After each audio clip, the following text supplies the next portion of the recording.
Welcome to the Partners Table, where we bring together today's thought leaders and innovators driving change across industries. I'm your host, Jesse Roldan. This podcast is for informational purposes only and should not be considered financial, legal, or tax advice. Please consult your own advisors and review the full disclosure in the description before making any decisions. The opinions and views expressed in this program do not necessarily reflect the official positions or institutional views of Zynergy or its affiliates. Today's episode, marking the launch of our Conversations with Elite Leaders series, I'm thrilled to introduce our guest, James Zimbardi. James is the founder and CEO of Zynergy, a pioneering AI-focused private investment partnership where visionary capital meets artificial intelligence. Welcome onto the show, James. Thank you, Jesse. So to give our audience some context, Zynergy wasn't started as a private investment partnership, but instead more so of a consulting group. Is that correct? That's correct. Innovation and management consulting firm. Very cool. Well, are you able to take us back to one of your earliest engagements with Zynergy, maybe when working with some notable names like Disney or SAIC, and share a moment when you saw technology truly unlock a unique opportunity? Sure, absolutely. I'll kind of provide two examples. One with Disney, worked on a project for the town of Celebration, Florida.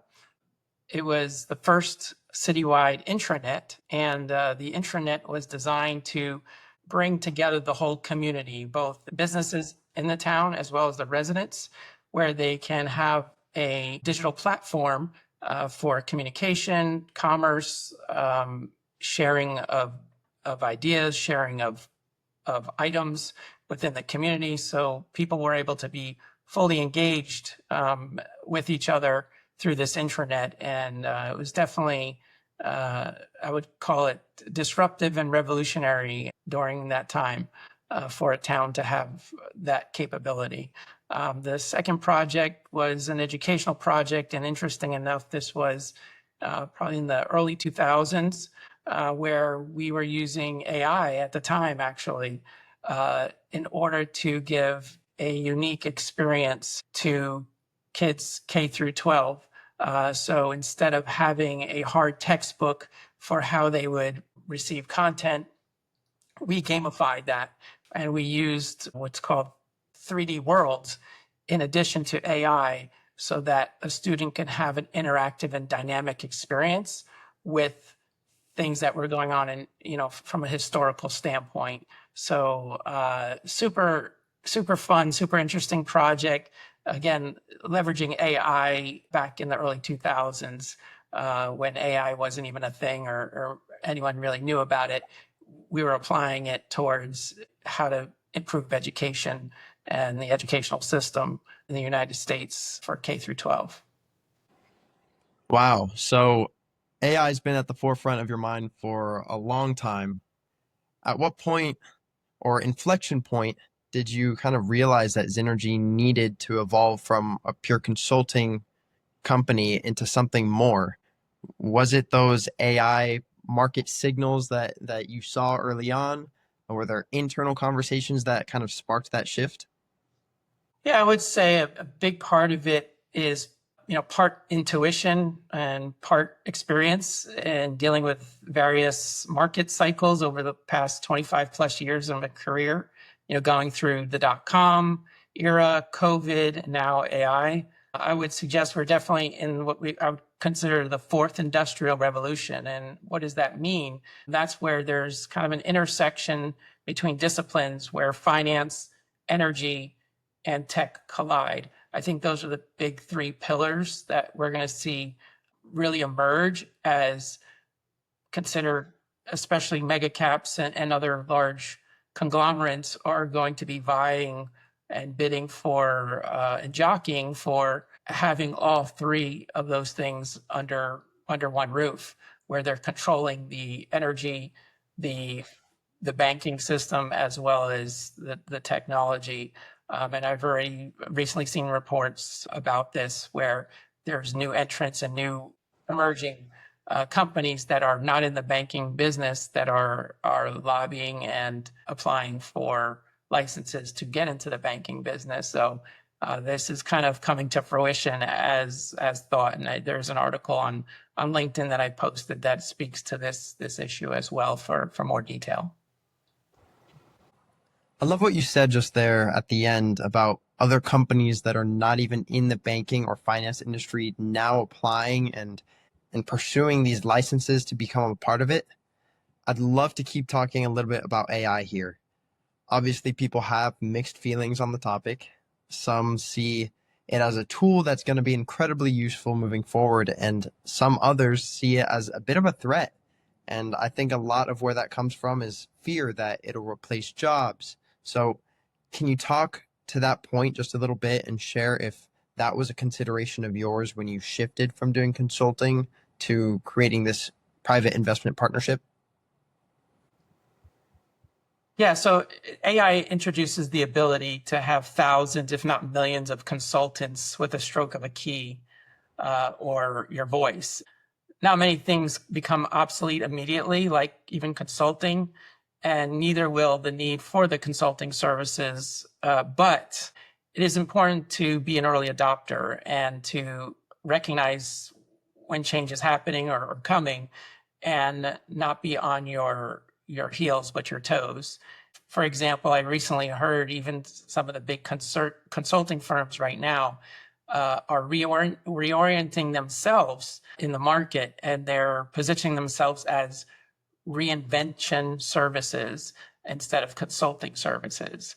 So they're offering reinvention services versus the idea of we're a consulting firm or consulting company. So I find that fascinating or interesting. That is one way to adjust to the times, even as a consulting firm. But I found this intersection between consulting, especially for disruptive ideas and new ventures, and the need for capital. They obviously really go hand in hand. So you really have to have good guidance, and that is one thing we've done for over 25 years is provide solid guidance to both entrepreneurial projects, which means entrepreneurial projects within large companies, and for entrepreneurs starting new ventures. A lot of times they were VC based and private equity backed ventures. And so continuing with that theme, we also see the need to deploy capital smartly, as a lot of capital tends to be invested that, smart people that have a good amount of resources, a lot of times make investments they should never have made. And we want to help guide that process as well. So you've pointed out that truly smart capital deployment depends on a solid scaffolding of structure and of guidance. I'd now love to look a little closer at the scaffolding itself. Obviously, rapid growth demands speed, yet the challenge that arises there is that if you want to create something that is enduring, you need to often take a more thoughtful approach.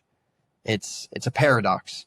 You need a well mapped out, thoughtful plan, yet you must move fast to keep up with competitors and the pace of a rapidly changing industry. How do you manage that paradox? How did you strike the balance between speed and structure? Yeah, structuring the right balance is often harder than it seems. There are several models, I would say, or suggest that have been used, and they all can work. For example, go fast as you can, and when structure is needed, start implementing structure, add it as you go model. Be methodical as possible, plan everything first. 3 parts planning, 1 part execution. Get all your ducks in a row before you launch or before you do anything as far as execution wise. And then, a third model is try to achieve the perfect or the right 50-50 blend or balance, right? Where you're constantly holding both speed and structure in tension, where you're building structure while you're also trying to go fast at the same time. There are variables, I guess, that really help to dictate which model is right for your organization or even for Zynergy. Part of that is the life cycle of the organization. At what stage is the organization at. An early stage company, being nimble, being fast is the strength. And so speed tends to, I would suggest you lean in on speed more than structure to ramp up quickly and get to market quickly. And a lot of times you have a burn rate and you want to minimize that burn rate and get to be cash flow positive as soon as possible. And that, in order to do that, speed, it becomes critically important. However, at the same time, without any structure, that speed can come back to haunt you. So I would say often than not, there's always should be some blending, whether at different points in time of the organization, and also what the comfort level is for the leadership and what they want as a culture within the organization. Do they prefer the organization to be extremely fast and less structure is of importance, or do they want to be very methodical, very structured as an organization, and they're willing to sacrifice on speed? So there's always a blend. Sometimes it's 25-75, sometimes it's 50-50, sometimes it's 75-25. And circumstances and culture really impact what's right for each and every organization. I'm curious, do you have any specific examples of what's worked for you in terms of that split? I would say I personally like to have a structure in place before doing any execution, but you don't always have that luxury. So it is a tension that you have to manage and use discernment to know when you ought to be sacrificing structure for speed and sacrificing speed for structure. I think that's the most important quality a leader needs to have. Is it doesn't always necessarily stay exactly the same the whole time throughout the life of the organization. That kind of ongoing discernment, I'm sure, hinges on staying razor sharp. What frameworks or habits keep you ahead of emerging trends and help you experience continuous personal and professional growth? Yeah, I would say three things come to mind. One, you can't have fear of change, but embrace change. Two, you must stay curious and never stop being curious. And three, make being a continuous learner a priority in life. Be a ferocious reader. I'll never forget meeting a gentleman. His name is Charlie Tremendous Jones, and he was truly tremendous. He lived up to his name. He said, "You are the same today as you will be in 5 years, except for two things: the books you read and the people you meet." And I really took that to heart. I would say this extends into other areas as well, such as what are you scrolling on in social media? All the inputs and influences you allow in your life is really what you're feeding on. So what you're feeding on matters. And make sure that the time that you're spending is spent wisely, as the influences and the inputs that you are willing to allow into your life will shape you as a leader and a person. Yeah, that's a great point. You just underscored that the ideas, books, and media we take in ultimately shape our leadership DNA. That said, when you look to the horizon, which emerging technologies and investment opportunities are you most excited or cautious about? And why is that? And feel free to talk about what you're learning about through these different outlets and all of the knowledge that you're feeding yourself with.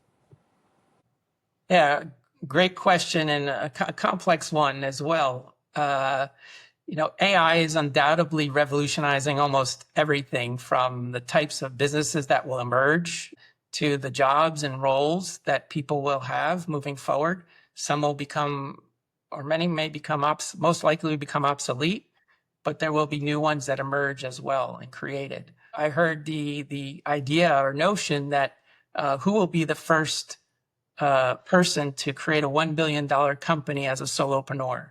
That AI, by leveraging AI, that is conceivably possible now, whereas before that would never be possible.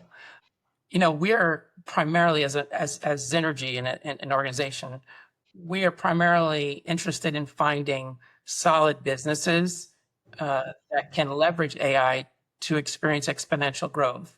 So what that means is it's not just about being a high-tech AI company that makes for a good investment for us to consider, but companies that are forward thinkers that may be in an industry that with the implementation or leveraging of AI can cause that industry or company to have exponential growth.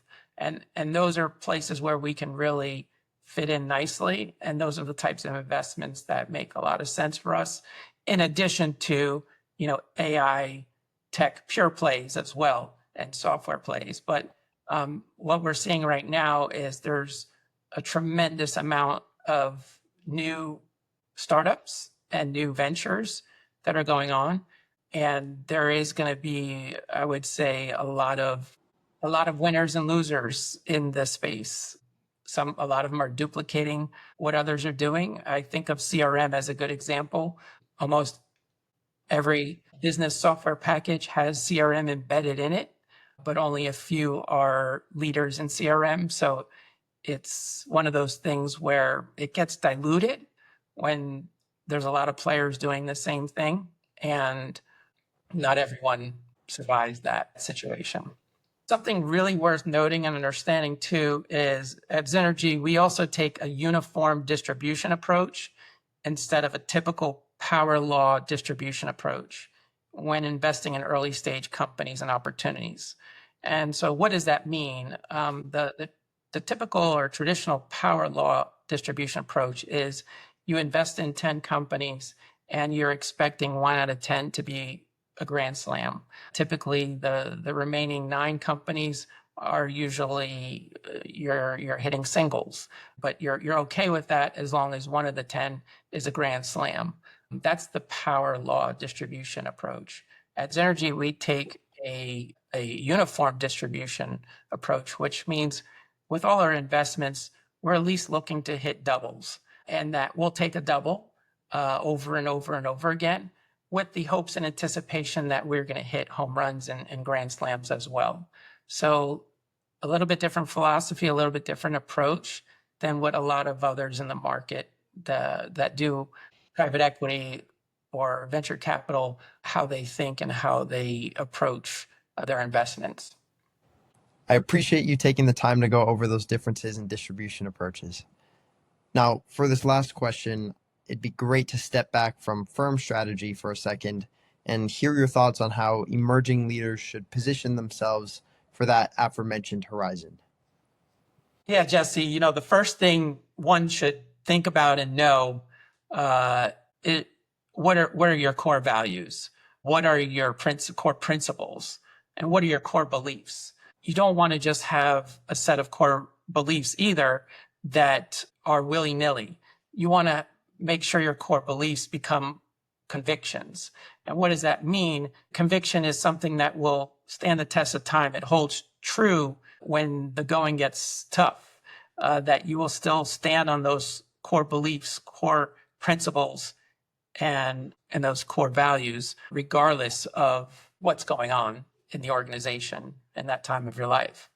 Second, it's really to seek out and spend as much time as possible with those that have strong leadership qualities, that also have those strong principles, core values, and core beliefs that you want to possess. Thirdly, you want to leverage and utilize technology, but you don't want to fall in love with it because it is something that evolves and continuously changes. So the shiny new thing today will not be so shiny tomorrow. But you ought to enjoy technology and apply it well and wisely, but also understand that it's not where you can rest your foundation on. So latch on to the things that are lasting and sustainable, but don't be afraid to change what ought to change as well. And then lastly, being relational, understanding others is absolutely critical and essential for a great leader. The hardest thing that for most people and most leaders to master in life is how to relate to others on an intimate level, okay? Not just on any level, but on an intimate level, where you're seeking to understand before trying to be understood, where you're continuously learning how to connect with others on both a heart and mind level. I recently heard a quote I think speaks really well to this, and it's, if you want to go fast, go alone. If you want to go far, go together. And here at Zynergy, that is exactly our motto, is we want to go far first, but we want to go at a certain pace, right? But our priority is to go far. And that means we have to partner with others within the organization as well as outside of Zynergy as well.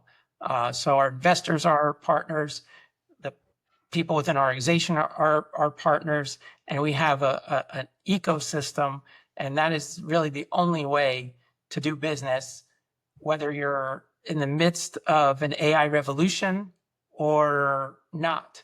It is absolutely essential and critical that if you want to go far, you've got to do it together. That's an incredible message, and one I'm sure our audience will really resonate with. Thank you so much for your insights and for joining us here at the Partners Table. We really appreciate your time. Thank you, Jesse. It's my great honor and pleasure to just spend any time with you. It's always a joy. So thank you so much for hosting us. Thanks for joining us at the Partners Table. If you found this conversation valuable, please share it with someone who'd appreciate it. If you're ready to receive guidance on how to grow your business, please go to our website, Zynergy.com, and let us know what disruptive venture you're building. I'm your host, Jesse Roldan, and we'll see you next time.